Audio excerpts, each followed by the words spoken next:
É sábado de manhã e em todo o mundo, 18 milhões de adventistas do sétimo dia estão indo para a igreja. Nós somos milhões de pessoas, separados por centenas de quilômetros, mas todos com um desejo em comum, que é adorar a Deus. Mas onde nós vamos à igreja é onde as semelhanças terminam. Ao redor do mundo, a igreja é diferente, mas nós não estamos falando de diferenças culturais. Nós estamos falando sobre necessidades. Pessoas estão se reunindo em casas, barracos, pátios ou debaixo de árvores. E existem mais de 100 mil pedidos de igrejas por congregações adventistas que não têm o seu próprio espaço, que não têm recursos para construir eles mesmos. Então, nós vamos construir para eles. Os voluntários da Maranata Internacional constroem igrejas, escolas, orfanatos, hospitais e até mesmo poços de água para as comunidades que mais necessitam. Nós o fazemos pedindo a sua ajuda. Nós convidamos pessoas comuns para darem um salto de fé e irem numa viagem missionária para nos ajudar a construir. Claro, nós poderíamos contratar profissionais para fazê-lo. Mas dessa forma, como você poderia ver essa necessidade por si mesmo? Como você poderia entender o quanto o mundo precisa de você?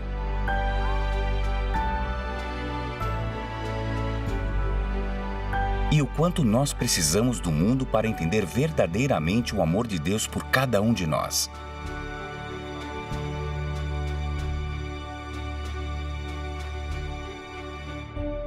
A Maranata não é uma empresa de construções. A Maranata é uma missão. Uma missão que constrói igrejas, constrói escolas, constrói comunidades.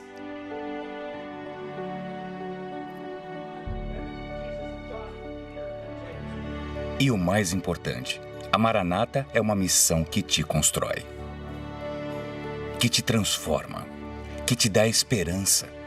E em retorno, você compartilha essa esperança com o mundo.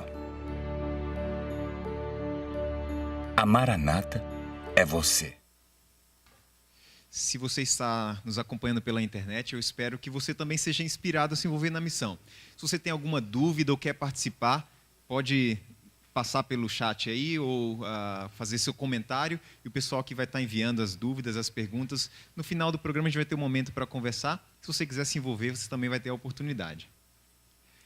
Pronto, que bom que vocês estão aqui, eu consigo enxergar vocês. Vocês estão bem? Como que foi o final de semana? Bom? Graças a Deus. Pois é, né? Feriado daqui a pouco. Feriado essa semana, tem um feriado chegando agora.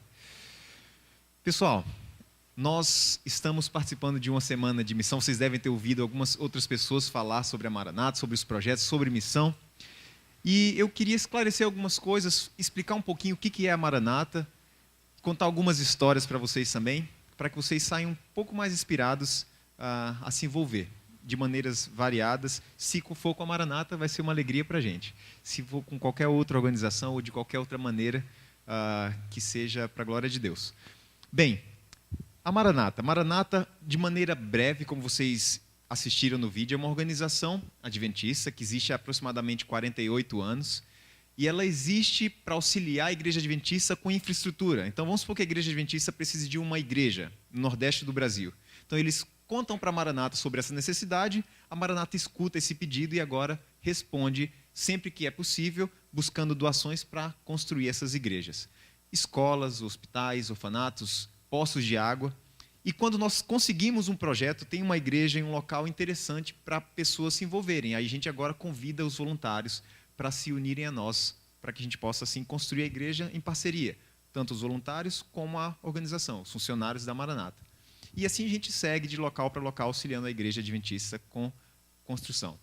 Agora, como que eu me envolvi nisso? Como que eu descobri sobre a Maranata? Não sei se vocês têm a oportunidade de assistir a Novo Tempo, talvez já ouviram falar da Maranata, já viram o programa da Maranata, escutaram algumas histórias, mas há 11 anos atrás não existia programa da Novo Tempo, eu não sabia o que era Maranata, eu estava no NASP, estudando letras naquela época, e eu recebi um convite de um professor: se alguém tem vontade de ser missionário, meu filho vai estar aqui, vai estar convidando algumas pessoas que ele precisa para ir para a África. Eu achei aquilo muito interessante. Eu falei, legal, eu tenho vontade de... Nunca foi meu grande sonho ser missionário. Se esse é o seu sonho, siga em frente, ele talvez seja mais próximo do que você imagina. Mas eu gostava da ideia de viver para servir a Deus. Mas eu não tinha o grande sonho de eu quero ser um missionário para o resto da minha vida. Mas eu fiquei intrigado e eu fui até essa reunião. A reunião aconteceu, o pastor que estava buscando missionários queria só moças, porque eles queriam professoras e diretoras de escola. E existia necessidade de um rapaz. E esse rapaz já tinha dado o seu nome, então existia alguém na minha frente. Eu fiquei um pouco desencorajado, retornei a um outro encontro falando, se ele desistir, eu estou aqui. E ele desistiu, o rapaz não apareceu para outra reunião, terminou que eu fui convidado, falou, se você quiser. Mas ele olhava para mim, eu sempre fui forte desse jeito, né? Eu estou com blusa de frio, talvez vocês não estão vendo, mas eu peso 58 quilos. E aí ele falou para mim assim, olha, se você quiser ir mesmo, existem algumas dificuldades, você vai ter que pagar a sua própria passagem. Eu falei, e agora? Eu, estudante, terminando a faculdade, falei com minha mãe, que está aqui. Mãe, dá tchau, pessoal. Essa é minha mãe, Edjane. Falei, mãe, tem a oportunidade de ir para a África, mas tem que pagar a passagem. E aí que conta o apoio dos pais. Se você é pai, entenda. Nesse momento, ela falou, tudo bem, a gente vai dividir em 12 vezes a passagem, vamos fazer o que podemos para que isso aconteça. E o primeiro desafio foi ultrapassado. Nós tínhamos agora a passagem. E aí ele falou, rapaz, não é que... Ele olhava para mim, ele falava, ele já me contou isso depois, hoje nós somos amigos, mas ele falava, esse rapazinho não vai aguentar na África, não.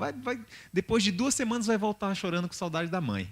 Então eu vou tentar de tudo para fazer ele desistir. Falou, então tá bom, se você quer ir, eu quero que você me dê 5 cartas de recomendação. Professora de inglês, porque o trabalho era em Moçambique, que fala português, colonizado por Portugal também, mas trabalhando para a Maranata, que era uma organização com sede nos Estados Unidos. Então a ideia era que alguém fosse para intermediar e fazer essa tradução. E aí ele falou, eu quero 5 cartas de recomendação. E ele pediu assim, eu corri atrás das 5 cartas de recomendação. E ele falou, olha, agora tem que conseguir o visto, vamos ver se você consegue o visto. Corri, o visto aconteceu, faltando alguns dias para a viagem, e o visto chegou. E eu mandava mensagem para ele, tudo certo, pastor. E fui até a casa dele no Zimbábue, na época onde a divisão Oceano Índico-Pacífico estava naquela época, hoje ela está na África do Sul. E eu levei o meu violão, e eu lembro, eu tocava o violão ali, e a esposa dele comentava que ela olhava para mim, aquele rapaz franzino ali tocando violão, ela falava, não vai aguentar 1 semana na África. Terminou que eu tive a oportunidade de ficar 3 anos e meio na África com a Maranata, e depois de alguns anos fui convidado a estar no Brasil, porque a Maranata hoje atua no Brasil. Hoje, no caso, há 7 anos. Começamos com a União Nordeste, em Recife, e hoje trabalhamos em 4 uniões do Brasil. Já construímos aproximadamente 950 estruturas de igrejas, uma escola no Brasil. E o trabalho continua. Mas queria mostrar um vídeo rapidinho para vocês entenderem um pouquinho como foi a minha experiência na África, tá legal?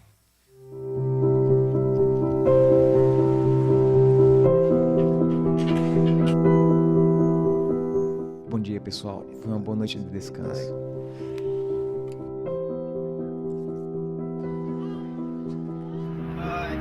São 5 da manhã e a gente precisa ir em direção à próxima igreja. Hoje é sexta-feira e a gente não pode se atrasar, então vamos pegar a estrada. Por 3 anos, enquanto eu trabalhei com Maranata em Moçambique, meu trajeto para o trabalho era bastante comum a cada dia. Meu trabalho me levou para as partes mais remotas do país. Eu tive que aprender a sobreviver acampando no mato em Moçambique.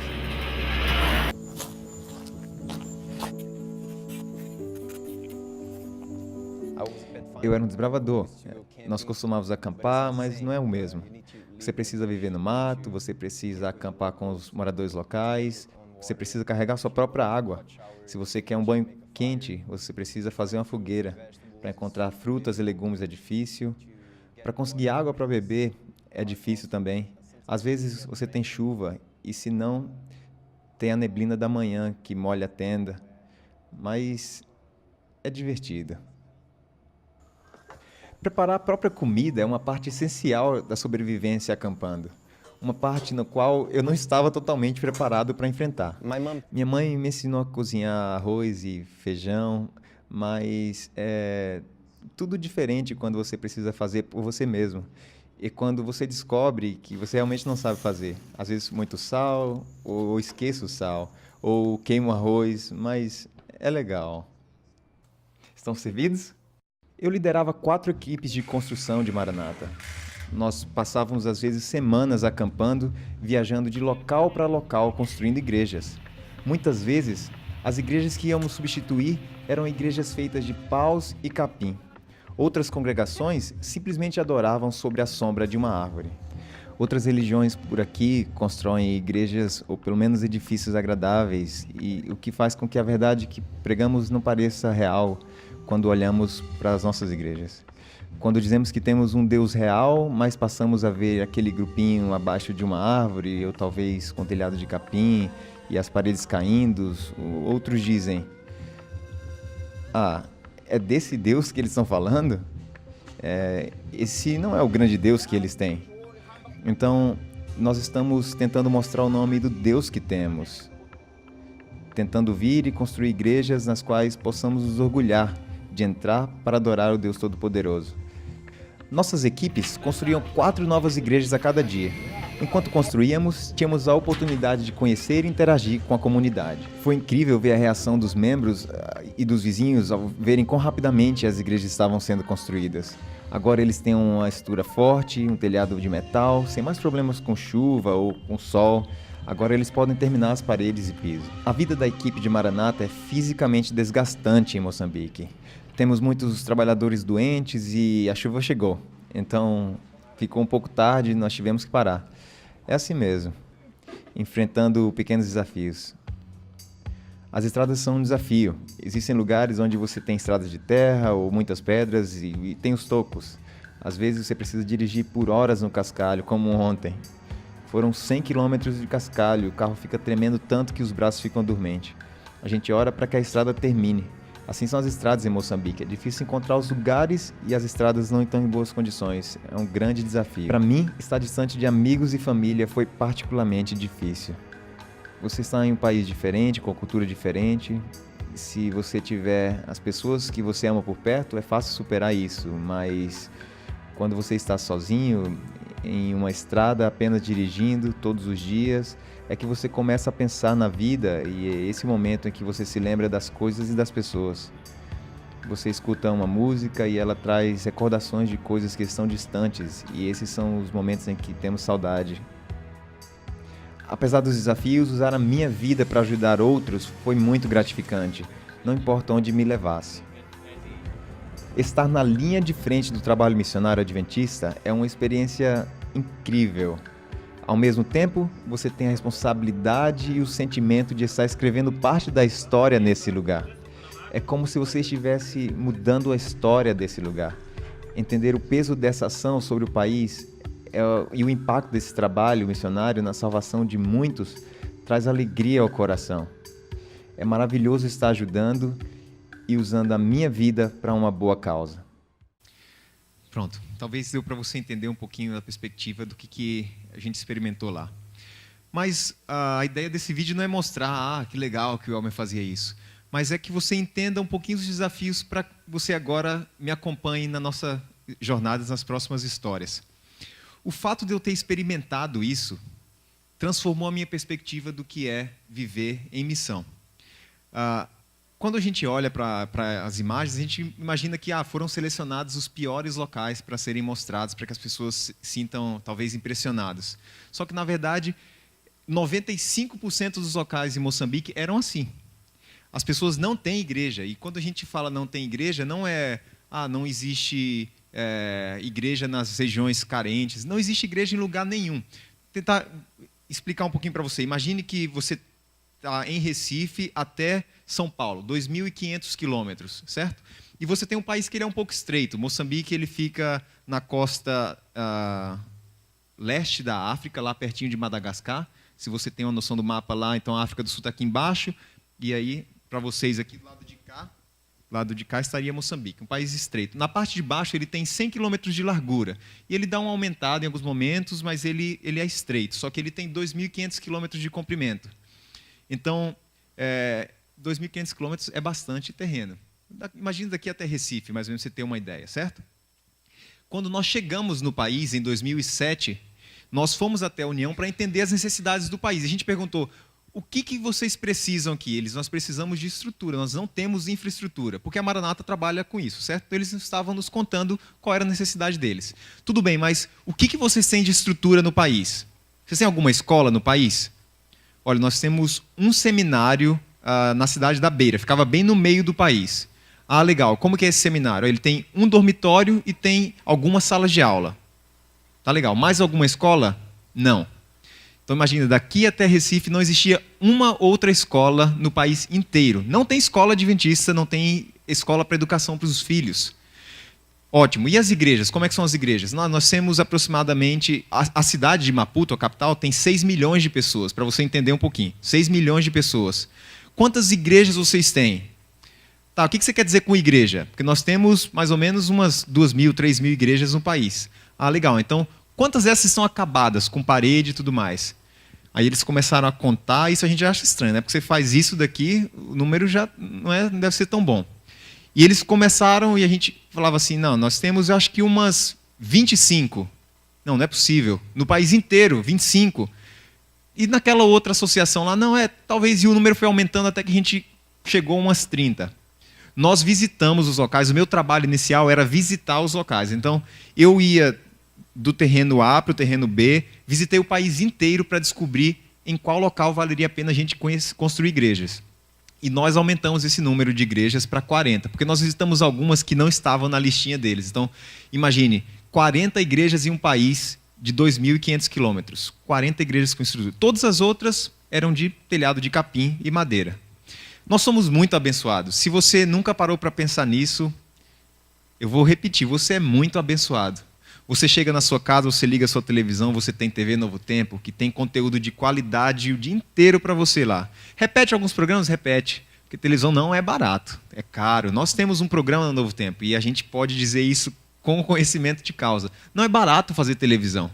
Mas a Igreja Adventista no Brasil se preocupa em passar conteúdo tanto para os membros, porque se você gosta da Novo Tempo, como eu gosto, apesar que a gente tem um programa, é suspeito, mas na verdade... É deleitoso assistir e aprender algumas coisas. Tem alguns programas que a gente gosta mais que outros, é normal, cada um tem seu gosto.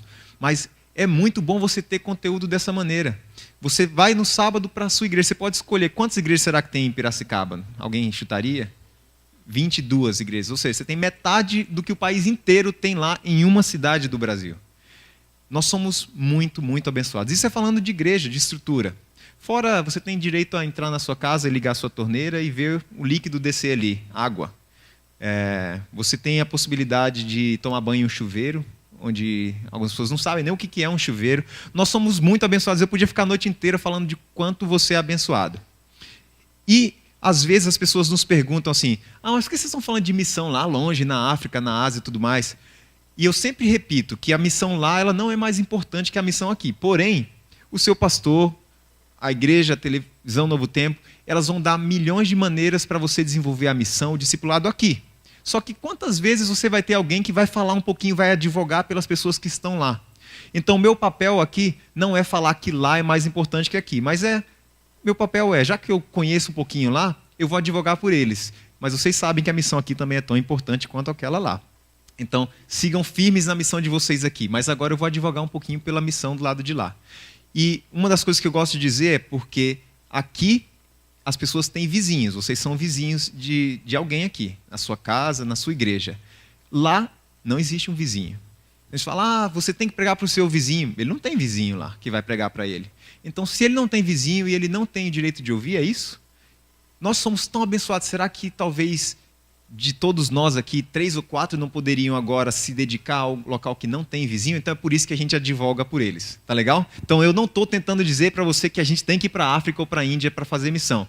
Porque nós trabalhamos no Brasil. Eu trabalho no Brasil, moro no Brasil, nós estamos construindo, eu falei, 950 igrejas até agora nos últimos 7 anos.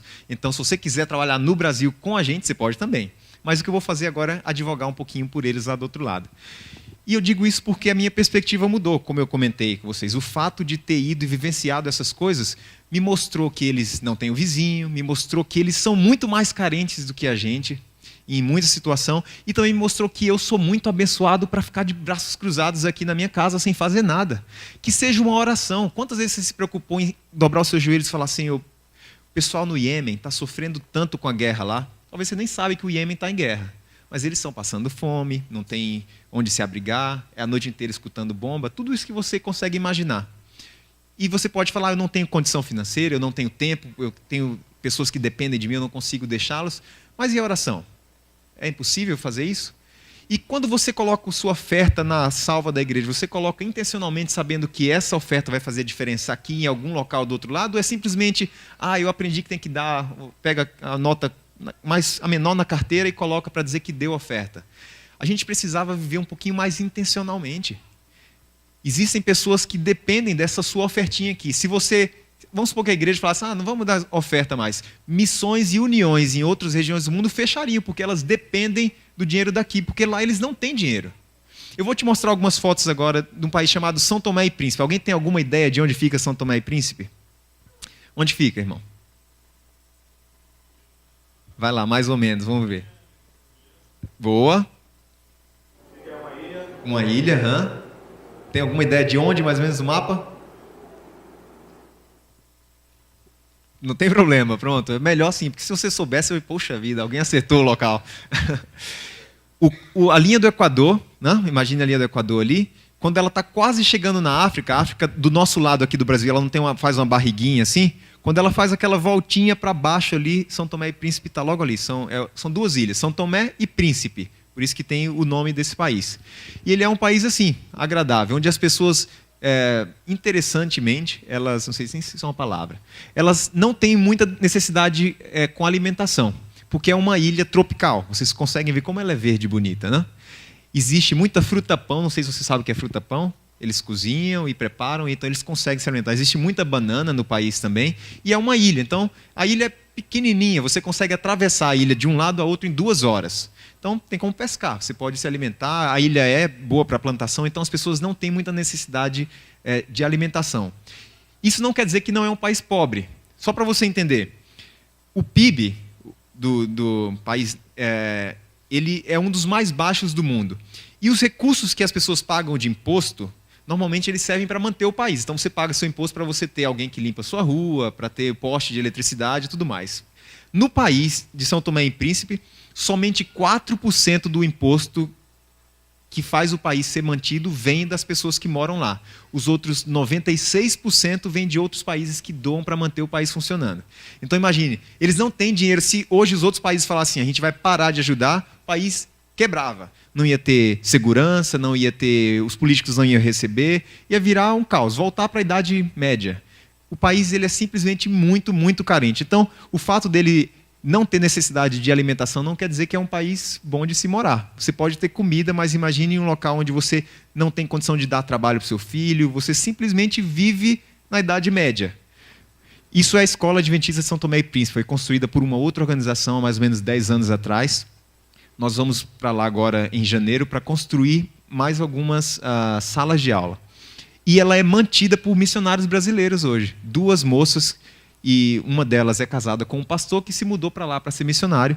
E elas têm transformado com doações que vão do Brasil para lá. Vocês conseguem ver o uniformezinho bonitinho? Parece o nosso, né? É isso mesmo, porque é o nosso. Veio daqui para lá. Foi doado para que as crianças tivessem direito a utilizar um uniformezinho bonitinho quando vão para a escola. Isso é o centro da cidade. Você consegue ver ali, esse é o mercado central. Então, a cidade ela é pequenininha, é bem pequena. Imagina um país que você atravessa em 2 horas, a capital é desse tamanhozinho mesmo, ela é bem pequenininha. Isso aí é o táxi, né? Então você vai buscar seu táxi, é aí que você pega o seu táxi para ir para qualquer lugar da cidade. E você consegue ver o estilo português de construção ali na foto, porque foi colonizado por Portugal, né? Dá para você dar uma olhadinha na igreja católica lá, as torres, não sei se vocês conseguem enxergar bem, mas é o que sobrou. De anos de colonização, o que eles deixaram está aí, do mesmo jeito. Ninguém faz manutenção, ninguém pinta nada, porque eles simplesmente não têm condição. O dinheiro que vem deles é para fazer outras coisas que são mais importantes, né? E aí tem uma outra foto. Isso daí, na parte de cima, é como eles constroem casas, palafitas que a gente chama, né? As casas são suspensas. O que aconteceu? Esse rapaz tinha essa casa, ele começou a construir, e aí o material foi roubado para ele terminar a casa dele. Então, a casa está desse jeito e ele não terminou. Aí você pensa, legal, deve ter acontecido tipo, há 1 ano ele está juntando dinheiro. Há 10 anos essa casa está desse jeito, ele não conseguiu mudar. Aí você fala, mas é uma casa. Bem, é uma casa, mas há 10 anos a igreja é a parte de baixo. O que vocês estão vendo de lata, isso é a igreja, uma das igrejas de São Tomé. Existem 3 ou 4 igrejas com estrutura de paredes. Existem 80 congregações no país. Então, 3 têm estruturas com paredes, com madeira ou com cimento. 3. As outras, simplesmente, elas congregam em locais assim. Palafitas ou em locais muito precários. Eu vou mostrar uma outra foto para vocês. Então, imagine, por 8 anos. Aí você pensa assim, poxa vida, mas nem a oferta que eles conseguem dar, dá para fechar que seja de metal essa igrejinha aí? Colega, não tem oferta. Eles não têm trabalho. Eu estou tentando deixar da maneira pior possível, mas a gente também tem que respeitar a situação de lá. Então a gente não sai contando todas as coisas, porque, imagina, é como se a gente é brasileiro, se fala mal do Brasil, a gente não acha ruim. Da mesma maneira, mas eles estão em necessidade extrema. Tem comida, mas não tem dinheiro. Então, tem oferta? Tem, mas a oferta não deve dar para nada aí. Tem mais algumas fotos, mostrar um pouquinho mais para vocês. Os brinquedinhos da África, a gente vê, é igual a nossa infância no Brasil também. Se divertindo com o cabelo da Julie, nossa produtora, quando a gente foi lá filmar algumas histórias. E essa é a casa de uma moça que, se a história dela não passou no tempo, vai passar em breve. A gente vai contar a história dela para vocês. E eu queria só mostrar. Pronto, aquela moça ali do lado acho que o nome dela é Marcolina, se não me engano. A questão é que você parece que ela está ajoelhada no chão para catar o amendoim, mas ela não tem as 2 pernas. Ela perdeu as 2 pernas quando ela teve uma das 3 filhas, e ela foi fazer uma transfusão de sangue e ela teve que amputar as 2 pernas, porque o sangue não era da melhor qualidade. E ela faz tudo. Ela tem uma igreja na casa dela, porque algumas pessoas decidiram que iriam lá auxiliá-la. A história dela é muito interessante. Daqui a pouco vai ser que passou, né? Passou, acho que então você consegue entrar no nosso site e assistir a história completa dela. Mas ela perdeu as 2 pernas e ela não tinha condição de fazer nada em casa. Estava lá muito triste, os locais são muito precários. E uma pessoa que lavava a roupa dela falou, eu não posso mais vir lavar. Mas eu vou mandar 2 moças que são adventistas. Ela falou, eu não quero, porque vão querer me falar de igreja. Não, elas não vão falar de igreja não, mas vão querer cobrar. Não, elas não vão cobrar, vão vir lhe ajudar. Mas eu não quero. E ele falou, não, pode deixar que elas venham. As meninas vieram, trataram ela bem, lavavam a roupa dela e foram fazendo isso com o tempo. E ela ficou impressionada. Como que essas meninas vêm, lavam minha roupa? E a roupa é suja, porque imagina, ela se arrasta no chão. Com a mãozinha ela se arrasta e tudo fica muito sujo. Não existe calçada, é tudo no barro. E aí ela se impressionou como aquelas meninas vinham na casa dela e ajudavam dessa maneira. Por quê? Me contem por que vocês são assim. E com o tempo ela se batizou e hoje ela tem uma igreja na casa dela, aquela foto que a gente mostrou antes. Então, coisas simples, ações simples que transformam vidas. E a igreja em São Tomé ela é vibrante, cheia de jovens, cheia de crianças. Tem mais algumas fotos aí para mostrar para vocês. E aí eu vou contar só mais uma história de São Tomé antes da gente passar para a nossa próxima parte. Esse é o pastor Fernando Melo, ele é um brasileiro e ele está lá agora há 2 anos. Segura nessa imagem para mim. Então o pastor Fernando agora ele é o presidente da União em São Tomé e Príncipe. E com a ajuda de um brasileiro, ele consegue recursos, porque ele consegue contar as histórias aqui, ele vem no Brasil e ele conta, olha, essas são as necessidades que nós temos. As pessoas começam a ajudar. Então o país tem recebido teologandos que vão para lá fazer evangelismo e os números começam a dobrar, porque o país é um país vibrante, necessitado, sabe aquele país que está sedento por Jesus? E tem crescido. Então eu queria te mostrar essa foto aqui. Isso é uma casa da época da colonização portuguesa, certo? Então, do jeito que ficou, 40, 50 anos, aí está. Nessa janelinha aqui embaixo, você consegue ver essa janelinha aqui? É onde eles se reúnem como igreja hoje. Tá legal? Simplesmente o porão da casa é a igreja. Existem mais ou menos 120 membros. O nosso presidente da Maranata foi até esse local para poder visitar, entender a necessidade. Por que a gente precisa construir igreja? E levaram ele até lá. Quando terminou a igreja, é comum na África eles fazerem na hora que eles saem, a maneira de se cumprimentar, eles fazem assim, eu saio da igreja e eu paro do lado da porta. Aí a outra pessoa vem, ela me cumprimenta e para do meu lado. Aí a outra pessoa vem e cumprimenta a primeira pessoa, a segunda e vai parando do lado. Assim todos se cumprimentam na igreja, eles têm esse costume lá. terminou esse ritual inteiro, então estavam os 120 membros do lado de fora da igreja. Imagina como estava apertado ali dentro, é bem pequenininho. Todos ali fora, e aí eles falaram assim, que legal, como é que está a igreja de vocês? Ah, tá bem, mas a gente vai ter que sair daqui. E vocês vão para onde? Imaginou, vamos para um local melhor, né? Não, nós vamos ter que colocar uma tenda aqui do lado de fora, existe um terreno aqui livre, nós vamos ter que colocar uma tenda e começar a fazer o culto aí. Mas por que vocês vão fazer uma tenda e colocar aí fora? E aí, eu vou dar uma pausa na história para fazer um experimento com vocês aqui, tá legal? Eu prometo que eu não vou pegar o dinheiro de vocês. Mas eu queria saber, assim, mais ou menos, vocês têm algum dinheiro na carteira? Que seja R$10, alguma coisa assim. Alguém carrega algum dinheiro na carteira? Eu sei que na minha tem 30, eu não vou querer o dinheiro, tá legal? Só para a gente entender um pouquinho da história. Eu tenho uns R$30 na minha carteira. Alguém aí, alguém tem R$10, alguma coisa assim? Pronto, 2 pessoas, 3... tem uns R$10 ali, então nós conseguimos, acho que, juntar uns R$100 aqui, certo? Tá ok, beleza. E aí ele falou, mas por que vocês estão mudando para lá? Ele falou, a gente não tem condição de pagar o aluguel daqui. Aí ele ficou assim, pergunta ou não pergunta? Se eu perguntar, vai que eles vão querer ajuda, eu vou ter que ajudar, né? E aí ele falou assim, tá bom, vou perguntar. Mas por quê? Quanto que é o aluguel de vocês? Aí eles falaram assim, nosso aluguel aqui é $50. Aí ele falou assim, nossa, $50, né? Aí ele fez os cálculos, poxa vida, eles não têm para pagar $50 aqui. Falou, então, se vocês tivessem $50, vocês pagariam o mês de aluguel. Eles falaram, não, $50 por 6 meses de aluguel. Então vocês não têm $50 para pagar 6 meses de aluguel. Não tem. 120 membros eles não conseguiam juntar, R$170 mais ou menos, para pagar 6 meses de aluguel. Com a nossa brincadeira aqui, a gente teria pagado pelo menos 4, e vocês nem me falaram quanto tem. Eu só perguntei 10 aí, né? Talvez você teria mais. Então, com uma brincadeira assim, a gente juntou o aluguel de 6, 7 meses de uma igrejinha lá. Eles simplesmente não têm. Estavam saindo do local porque eles não tinham $50 para pagar 6 meses de aluguel. Ou seja, a gente é ou não é abençoado? A gente é muito abençoado. Pois é, esse é um pouquinho de São Tomé e Príncipe. Nós vamos estar indo a São Tomé e Príncipe em janeiro agora com um grupo de voluntários para construir igrejas e escolas em São Tomé. E nós também conseguimos doações para 5.000 Bíblias, porque os membros simplesmente não têm Bíblia no país. Imagine o que é viver ser um adventista sem ter Bíblia. É possível isso? Você consegue conceber a ideia de você ser um adventista, acreditar em uma coisa que está escrita no livro assim, e você simplesmente não tem o livro. Você simplesmente acreditou porque alguém te falou, mas você não consegue abrir e verificar se é o que está sendo dito. O povo não tem Bíblia.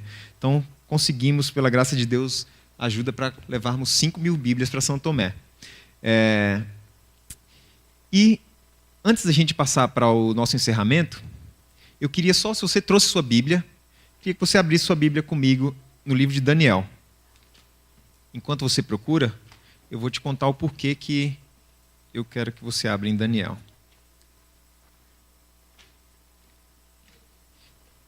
Recentemente, eu comecei um estudo de Daniel com a minha esposa em casa.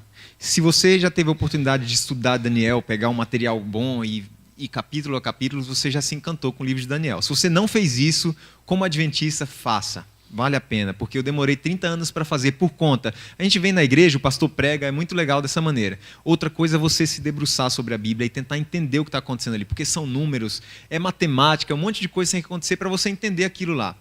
Porém, imagine comigo, se você já fez esse estudo, você vai entender o que eu estou falando. Se você não fez, você vai ser desafiado a fazer o estudo ainda. Imagine agora que Daniel teve aquelas visões, aconteceram as visões do rei, e ele viu ali a estátua, e ele sabia, ele escutou e ele entendeu que depois de um reino viria outro reino, Medo e Pérsia, depois viria o reino da Grécia.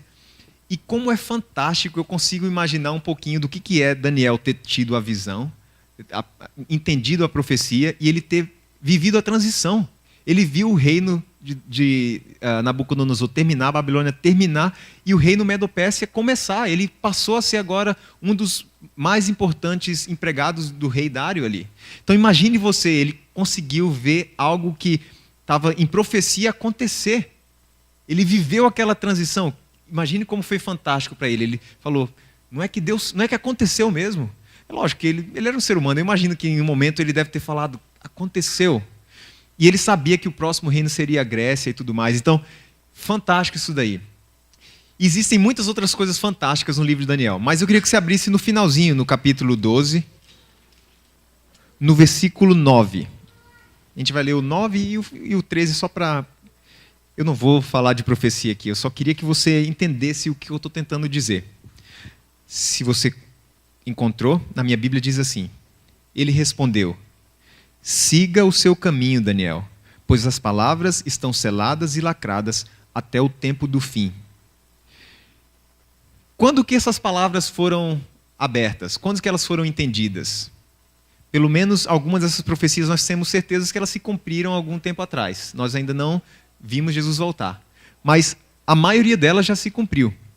E aqui ele fala que vai ficar lacrada até o tempo do fim. E quando eu fazia esse estudo de Daniel, isso me incomodou um pouquinho, porque se elas foram entendidas no tempo do fim, e, por exemplo, as 2.300 tardes e manhãs a gente sabe onde aconteceu, elas foram entendidas lá e aquilo já era o tempo do fim. Já se passaram anos e nós estamos vivendo o tempo do fim. Se você não fez o estudo, pelo menos essa parte, saiba, nós estamos vivendo o tempo do fim.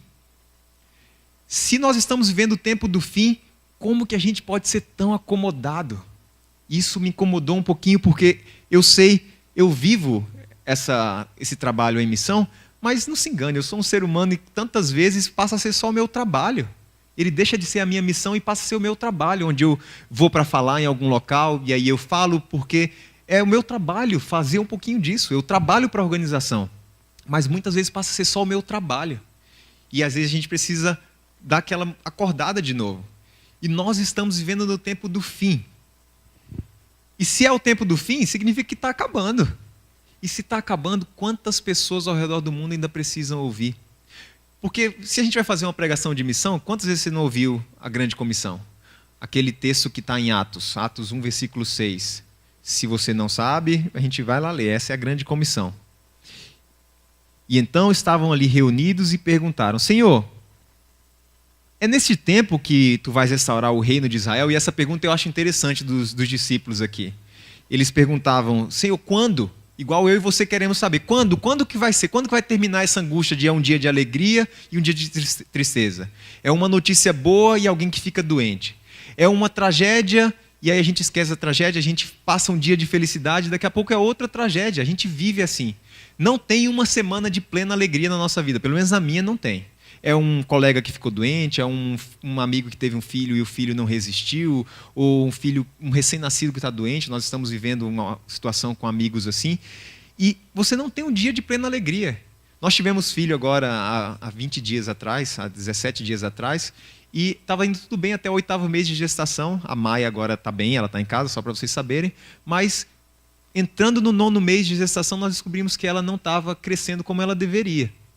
E como pai, se você é pai, você sabe um pouquinho da minha angústia, foi terrível, foram dias terríveis. E passou, mas para muita gente ainda não passou, tem muita gente vivendo em sofrimento. E quando você entende que isso é o tempo do fim, a gente quer saber, Senhor, quando? E os discípulos naquela época já perguntaram: Senhor, é agora que vai acontecer? E olha a resposta de Jesus como é interessante. Sabe o que Jesus falou, em outras palavras? Se fosse alguém na nossa grosseria, fala assim: não é da sua conta saber quando, não. Porque ele fala de maneira muito mais educada, né? Jesus é muito amável. Então ele fala: não lhes compete saber os tempos ou as datas que o Pai estabeleceu pela sua própria autoridade. Nas nossas palavras, não é da sua conta quando. Sabe o que é da sua conta? E ele continua dizendo: mas vocês receberão o poder quando o Espírito Santo descer sobre vocês, e vocês serão minhas testemunhas em Jerusalém, em toda a Judéia, Samaria, até os confins da terra.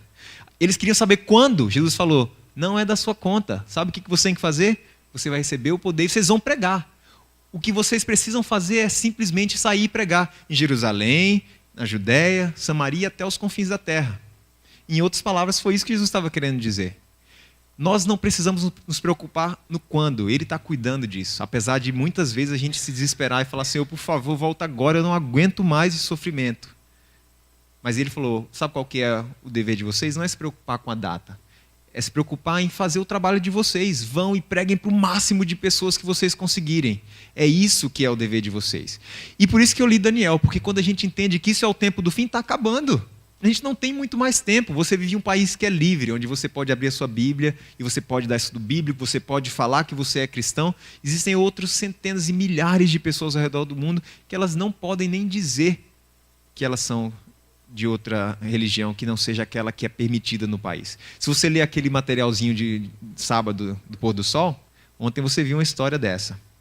Uma pessoa que simplesmente foi espancada pelo irmão porque uma foto dela apareceu sem a vestidura correta. Que mundo! E você é abençoado de viver em um país onde você é livre para falar da sua crença. E o que a gente tem feito com essa liberdade? Por quanto tempo mais ela vai durar? A gente não está aqui para fazer uma mensagem alarmista, mas a gente não pode se esquecer disso. A questão é, quando você se acomoda, alguém está deixando de saber. E de alguma maneira a gente precisa despertar. Então, esse é o convite a cada dia mais. Para terminar, eu queria só ler uma história para vocês. Deixa eu só encontrar aqui. Vocês sabem que a Maranata vai para projetos, então eu vou só fazer essa introdução antes da gente passar para isso daqui.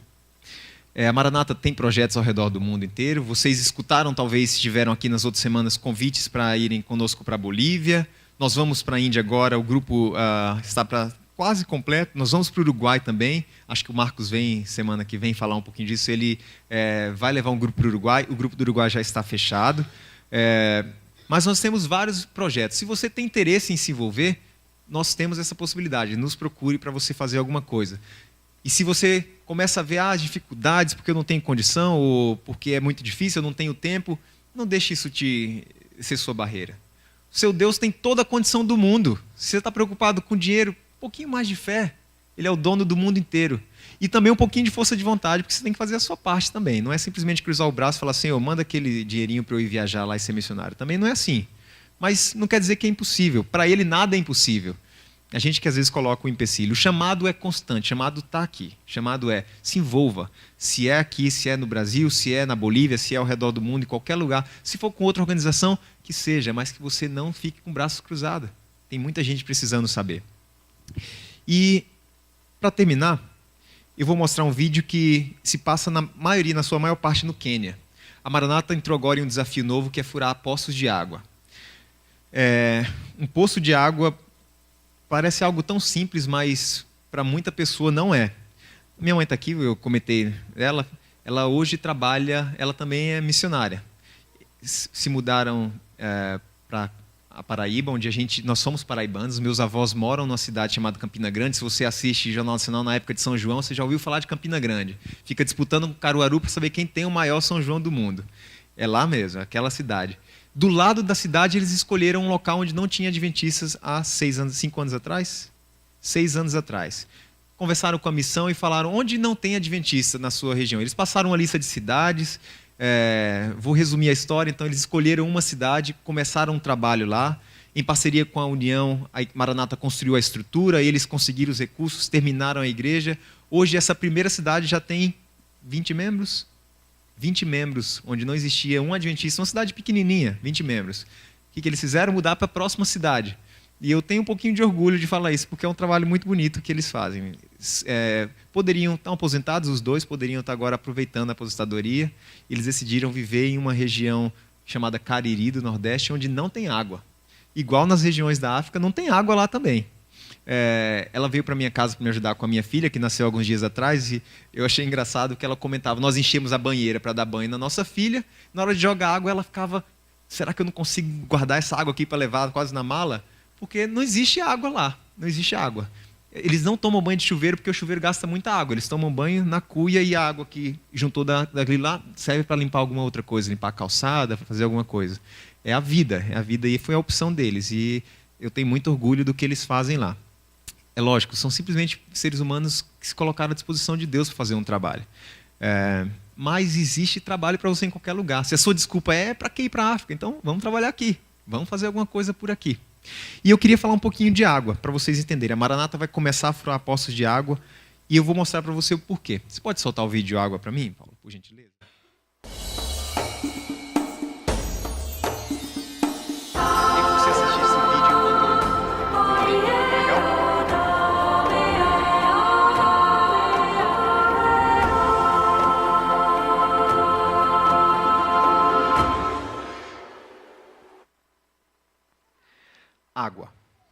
O que acontece quando você abre a sua torneira em casa? Que pergunta sem sentido essa? O que é torneira? Perguntariam milhões de pessoas na África. Para entender melhor o que é missão, ou qual é a nossa missão, preciso que você me acompanhe em uma jornada pelo continente africano. Água. O que para você é algo desprezível que transborda do seu copo e desce pelo ralo sem fazer a mínima falta, para milhares de pessoas é a coisa mais desejada da vida. Ou eu poderia dizer, é vida, ou a diferença entre a vida e a morte. Lá, todos os caminhos levam ao poço. Você consegue imaginar ver os seus filhos morrendo de sede, ou mesmo que tenham água para beber, vivendo doentes pela qualidade de uma água limitada? Imagine se ao invés de acordar e pensar no WhatsApp ou nos e-mails que te esperam, você se lembrasse que tem que caminhar por 1 hora para conseguir água para cozinhar, se limpar e que precisa carregar o equivalente a 20 quilos sobre a sua cabeça por mais ou menos 2 quilômetros. Somente na África estima-se que 300 milhões de pessoas convivem com falta de água. E não, isso não é igual ao racionamento. Na África, calcula-se que mulheres gastam 40 bilhões de horas por ano procurando água, tempo que poderia ser gasto cuidando da família, plantando comida ou trabalhando. 10 anos atrás, quando a Maranata começou a trabalhar na África, em Moçambique, foi impossível não notar a necessidade de água. A Maranata, então, em parceria com a ADRA, começa a furar poços de água junto às igrejas que construímos. E a alegria das pessoas ao verem o caminhão chegando é sempre contagiante.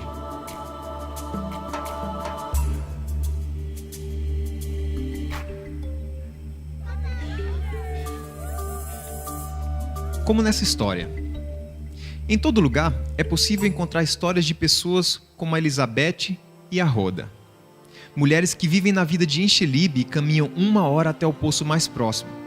Elas são membros da igreja adventista local e ficaram sabendo que a Maranata estava a caminho para cavar um poço para sua comunidade, que é também a comunidade do irmão Samson, o ancião da igreja de Enxelibe. Para você que não sabe, furar um poço é como ter uma furadeira gigante para perfurar o chão até encontrar o lençol freático, perfurando até 80 metros, o que seria o equivalente a um prédio de 25 andares.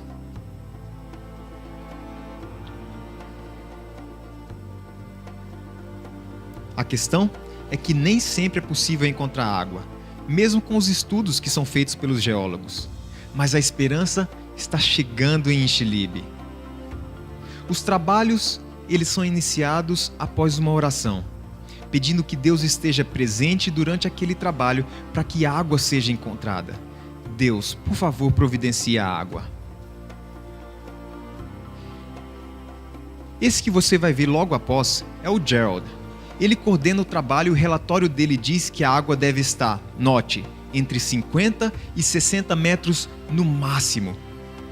O senhor Samson diz: todas as pessoas da comunidade vêm para assistir porque isso é um presente maravilhoso.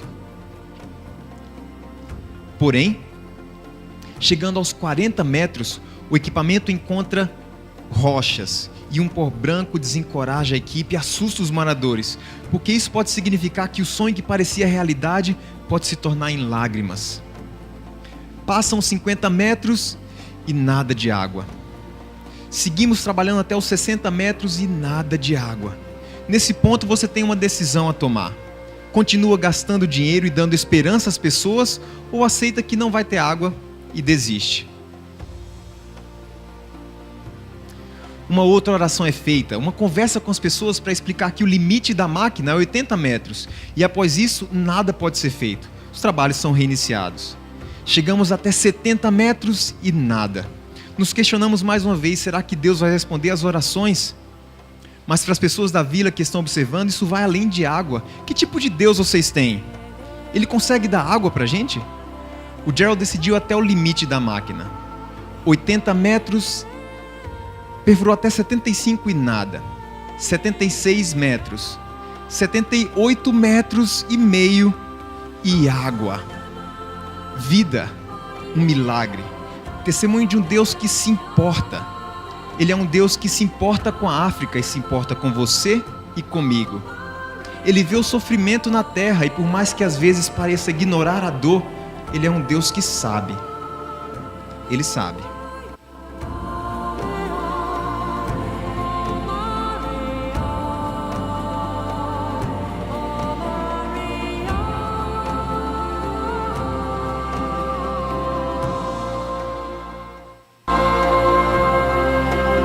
Quando foi a última vez que você celebrou água como se fosse um gol de Copa do Mundo, né? Essa é a vida de muitas pessoas ao redor do mundo. E é por isso que a gente incentiva as pessoas a se envolverem na missão. Porque tem muita gente assim que comemoraria desse jeito saber que Jesus morreu por eles e perdoa os pecados deles. Eu espero que você tenha sido um pouquinho mais encorajado a se envolver na missão. Nós vamos terminar com a oração e depois a gente pode conversar. Se você tiver dúvidas, a gente pode fazer um pouquinho disso. Curva sua cabeça comigo. Querido Deus, como somos abençoados, Senhor. Mesmo com nossas vidas cheias de problemas, nós somos muito abençoados. O que é a Tua graça? A gente não consegue entender isso. Para mim, pessoas falhas erram o tempo inteiro e mesmo assim Tu nos ama. Às vezes a gente olha para o mundo, vê tanta dor e sofrimento, e a gente não quer Te questionar, Senhor, mas dói estar nesse mundo. Só que se dói para a gente, imagina o quanto dói para Ti ver o mundo que criaste tão perfeito. Os seres humanos que amam tanto sofrendo. Deve doer demais, Senhor. Mas por isso, Senhor, nos ajuda a sermos instrumentos em Tuas mãos. Às vezes estamos desencorajados ou acomodados na nossa igreja, na nossa casa. Senhor, nos incomoda, move o nosso coração, para que a gente possa fazer mais e mais, porque a gente é tão abençoado, Senhor. Nós entendemos a graça e quando a graça nos alcança, ela tem que transbordar, para que outras pessoas entendam também essa graça maravilhosa que nos alcança, Senhor. Por favor, que Teu Espírito seja derramado em nós, para que Ele transborde e que nós sejamos simplesmente instrumentos em Tuas mãos. E que privilégio poder sermos instrumentos na mão de um Deus de tanto amor. Vem estar conosco agora na nossa semana, nos nossos desafios, mas que a gente não esqueça a cada momento, a cada dor e a cada sofrimento que somos abençoados e que muito em breve isso vai acabar. Já vivemos no tempo do fim, Senhor. E a cada dor, que a gente seja mais motivado a fazer um pouco mais pelo próximo, para que o céu seja um local de festa para muitas e muitas pessoas. Te pedimos tudo isso em nome de Jesus. Amém.